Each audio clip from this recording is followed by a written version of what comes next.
The Book of Wonder. Chapter 4. Probable Adventure of the Three Literary Men. When the nomads came to El Lola, they had no more songs, and the question of stealing the golden box arose in all its magnitude. On the one hand, many had sought the golden box, the receptacle, as the Ethiopians know, of poems of fabulous value, and their doom is still the common talk of Arabia. On the other hand, it was lonely to sit around the campfire by night with no new songs. It was the tribe of hate that discussed these things one evening upon the plains below the peak of Mluna. Their native land was the track across the world of immemorial wanderers, and there was trouble among the elders of the nomads because there were no new songs, while, untouched by human trouble, untouched as yet by the night that was hiding the plains away, the peak of Mluna, calm in the afterglow, looked on the dubious land.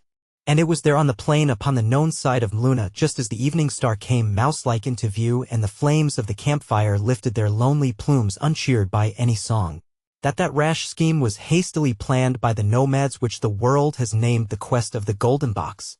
No measure of wiser precaution could the elders of the nomads have taken than to choose for their thief that very Slith, that identical thief that, even as I write, in how many schoolrooms governesses teach stole a march on the king of Westalia.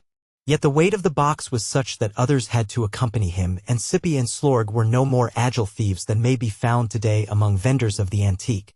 So over the shoulder of Mluna these three climbed next day and slept as well as they might among its snows rather than risk a night in the woods of the dubious land.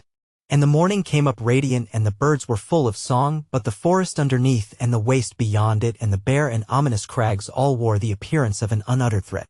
Though Slith had an experience of 20 years of theft, yet he said little, only if one of the others made a stone roll with his foot, or, later on in the forest, if one of them stepped on a twig, he whispered sharply to them always the same words.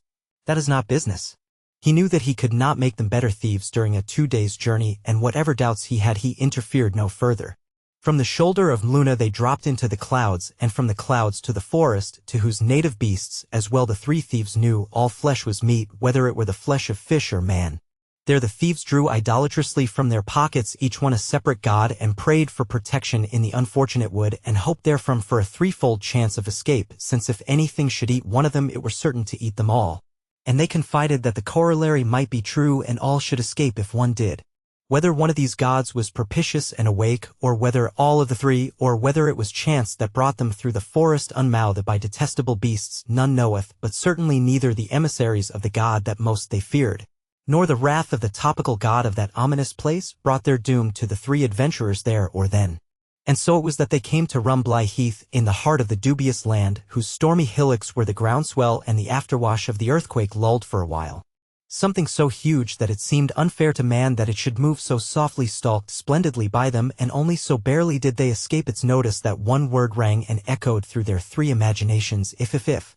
And when this danger was at last gone by they moved cautiously on again and presently saw the little harmless Mipt, half fairy and half gnome, giving shrill, contented squeaks on the edge of the world.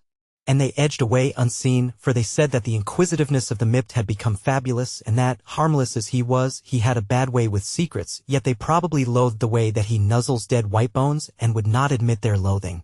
For it does not become adventurers to care who eats their bones. Be this as it may, they edged away from the Mipt and came almost at once to the wizened tree, the goalpost of their adventure, and knew that beside them was the crack in the world and the bridge from bad to worse, and that underneath them stood the rocky house of owner of the box.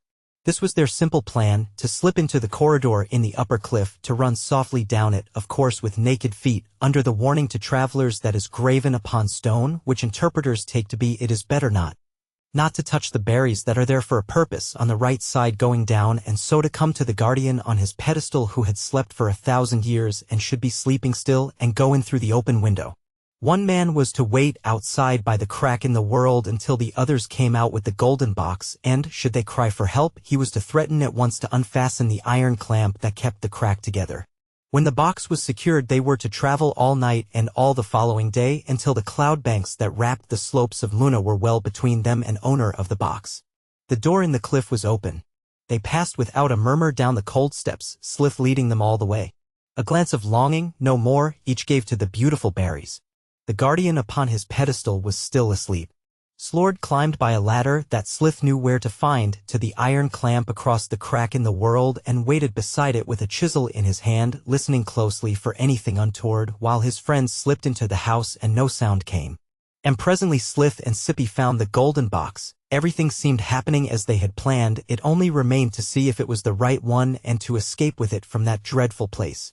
Under the shelter of the pedestal, so near to the guardian that they could feel his warmth, which paradoxically had the effect of chilling the blood of the boldest of them, they smashed the emerald hasp and opened the golden box. And there they read by the light of ingenious sparks which Slith knew how to contrive, and even this poor light they hid with their bodies.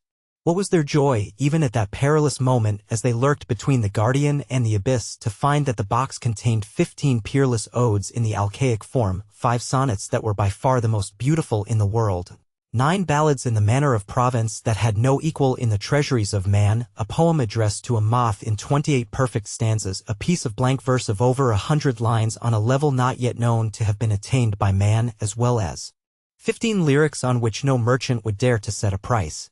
They would have read them again, for they gave happy tears to a man and memories of dear things done in infancy and brought sweet voices from far sepulchres, but Slith pointed imperiously to the way by which they had come and extinguished the light, and Slorg and Sippy sighed.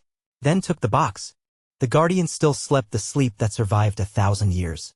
As they came away they saw that indulgent chair close by the edge of the world in which owner of the box had lately sat reading selfishly and alone the most beautiful songs and verses that poet ever dreamed.